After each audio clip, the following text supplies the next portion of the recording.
It doesn't matter what the frickin' legal and ethics people say. We need to win this motherfucker. Hillary is aware of all the work that you guys do, I hope. The campaign is fully in it. And then they tell Hillary what's going on. Well, I mean, Hillary knows through the chain of command. Yeah. I'm not suggesting we wait around. We need to start this shit right away. Okay. On every one of these fronts. Okay. What I call it is conflict engagement. That's your version of re-enfranchisement. Conflict engagement in the lines at Trump rallies. We're starting anarchy here. This is part one of our undercover investigation into the dark, backroom dealings of the Hillary Clinton presidential campaign. The culmination of a year-long investigation infiltrating the machine from the bottom all the way to the White House. There are concerns this election will be rigged. What you're about to see will make you uncomfortable and angry.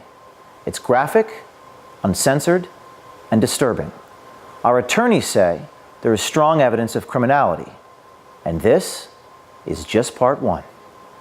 A lot of pre-union guys, they'll do whatever you want. Yeah. They're rock and roll. So I'm basically Deputy Rapid Response Director for the DNC for all things Trump on the ground. Nobody's really supposed to know about me. You know what I'm saying? We have mentally ill people that we pay to do shit. Make no mistake. This guy named Cesar Vargas is his name. I got a priest to cry on camera once.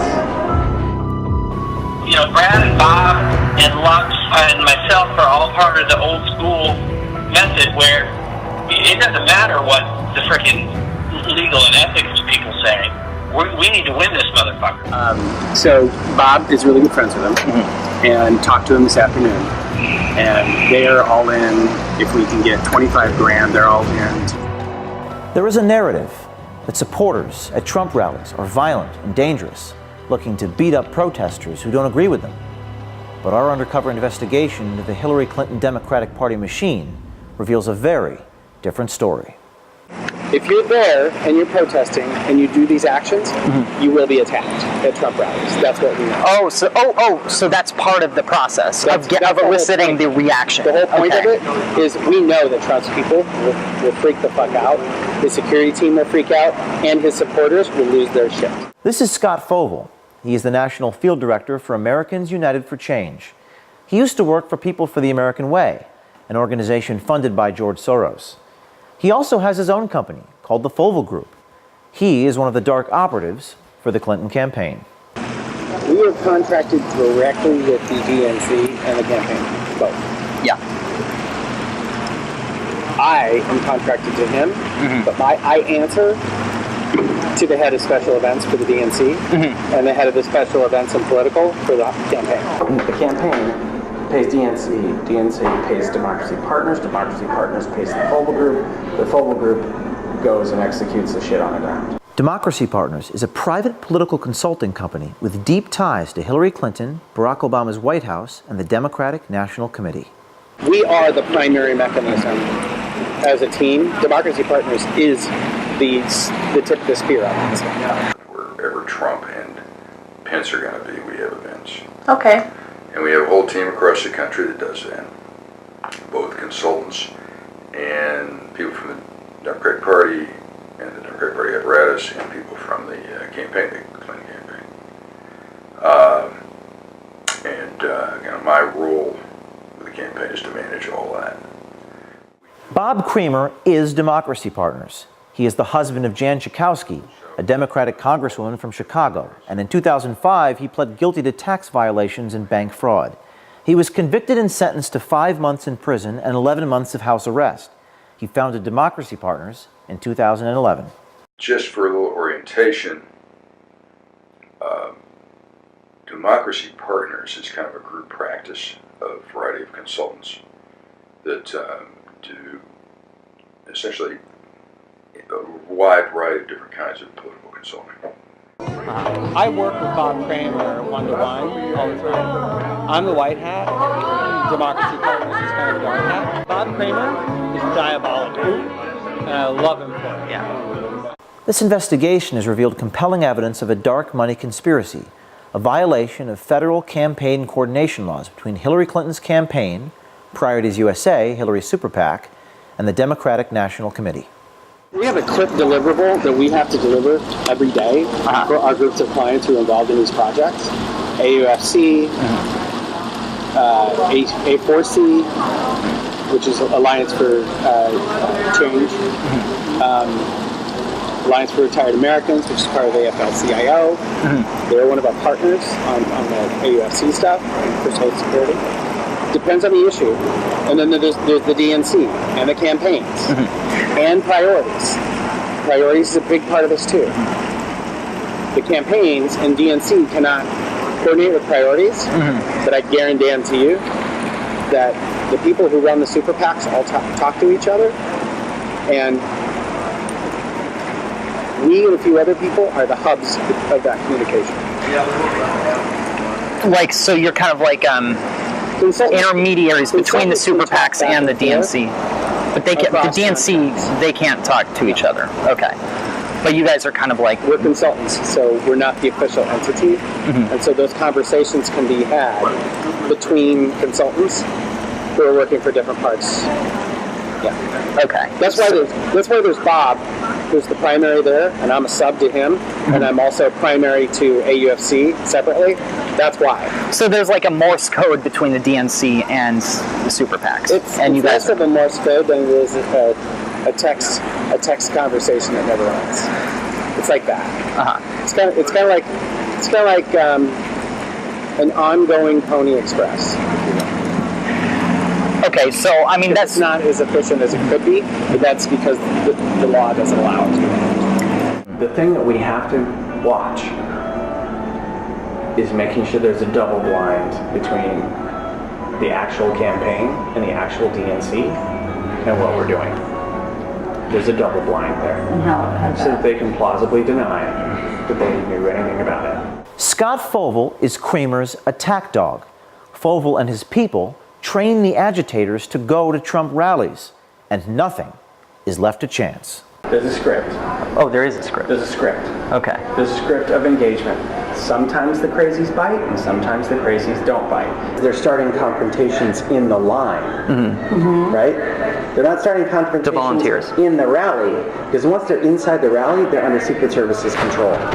When they're outside the rally, they're more affected out. They're harder to get in. The media will cover it no matter where it happens. I assume it's always in the rally. Initiating the conflict by having leading conversations with people who are naturally psychotic. Right. Okay, I mean, honestly, it is not hard to get some of these assholes to pop off. Right. It's a matter of showing up to want to get into the rally in a Planned Parenthood t-shirt. Right. Or, you know, Trump is a Nazi. You know, you can message to draw them out and draw them to punch you. Fovel boasts about the extent of his network of operatives. So here, you have a schedule of events. We update this on an ongoing, rolling basis every morning. Those are all the Trump appearances. These are all the Trump and Pence appearances. Tomorrow, for instance, we are turning out 500 people in front of the Trump International in D.C. We have to have people prepared to go wherever these events are, which means we have to have a central kind of agitator training. Yep. Now, we have a built-in group of people in New York who do this. Okay. We have a built-in group of people in D.C. who do this. I was going to say, are they localized? We have a group of people in Vegas. We have a group of people in Colorado. We have a group of people in Minneapolis. So I'm basically Deputy Rapid Response Director for the DNC for all things Trump on the ground. This guy is Aaron Black. He works full-time for Kramer at Democracy Partners. He directs the spontaneous protests at Trump and Pence events. His real name is actually Aaron Minter. We don't know why he uses the name Black. Nobody's really supposed to know about me. So the Chicago protest, when they shut all that was us. It was more him than me, but none of this is supposed to come back to us because we want it coming from people. We don't want it to come from the party. So if we do a protest and it's DNC protest, it's right away the press is going to say partisan. But if I'm in there coordinating with all the groups on the ground and sort of playing field general, but they're the ones talking to the cameras. Then it's actually people. But if we send out press advisories with DNC on them and Clinton campaign, it doesn't have the same effect. We have to be really careful because what we don't need is for it to show up on CNN that the DNC paid for X people to. That's not going to happen. So, B and I did the Chicago Trump event where we shut down the light bulbs. Yeah. Zulema Rodriguez and Aaron Black are bragging about a protest last March that turned extremely violent and led the Trump campaign to cancel a huge rally. Fights broke out between protesters and Trump supporters, and 2 Chicago police officers were injured. Based on our reporting, the event was not spontaneous. We have a call with the campaign every day to go over the focuses that need to be undertaken. I just had a call with the campaign and the DNC. Every day at 1 o'clock. We met her at the Republican convention in Cleveland in July. And then we also did the Arizona one where we shut the highway down. Yeah, really? Yeah. This Clinton dark machine is also prepared for the fallout from the violence they foment at the Trump rallies and other demonstrations. Because the one thing I'm never going to do is have some kid get punched out at a rally and then not have his doctor bill and his legal bill, if he gets arrested, pay for it.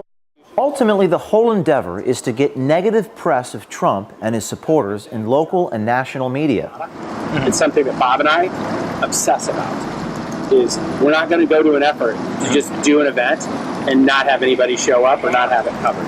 We have to get coverage. These guys have been doing their dirty tricks for some time, even before Trump won the nomination. So I probably know your work. I know you do. Everybody knows. But Was the, you mean like a situation where it's sort of like Remember the a... Iowa State Fair thing where Scott Walker grabbed the sign out of the dude's hand, and then the dude gets kind of roughed up right in front of the stage, right there on camera? Yeah. That was all us.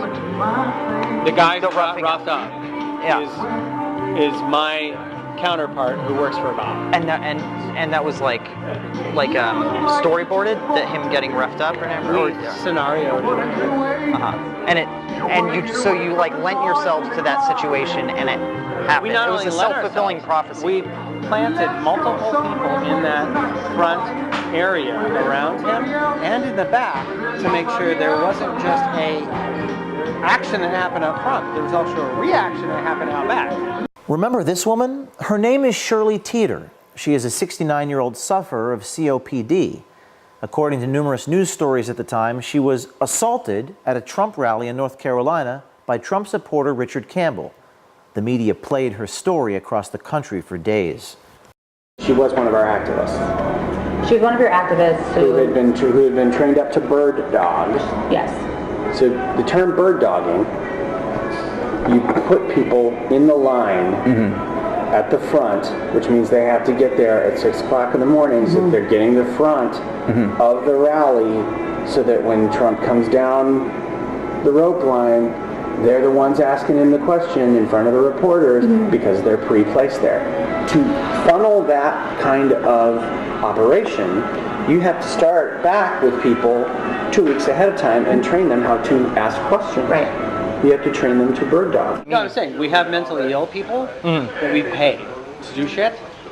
Make no mistake. Over the last 20 years, I've paid off a few homeless guys to do some crazy stuff, and I've also taken them for dinner, and I've also made sure they had a hotel and a shower, and I've put them in a program. Like, I've done that, but the reality is, a lot of, especially in our union guys, a lot of our union guys, they'll do whatever you want. Yeah. They're rock and roll. When I need to get something done in Arkansas, the first guy I call is the head of the AFL-CIO down there, because he will say, what do you need? And I will say, I need a guy who will do this and this, and they find that guy. And that guy will be like, yeah, hell, let's do it. Bird dogging. Bird dogging.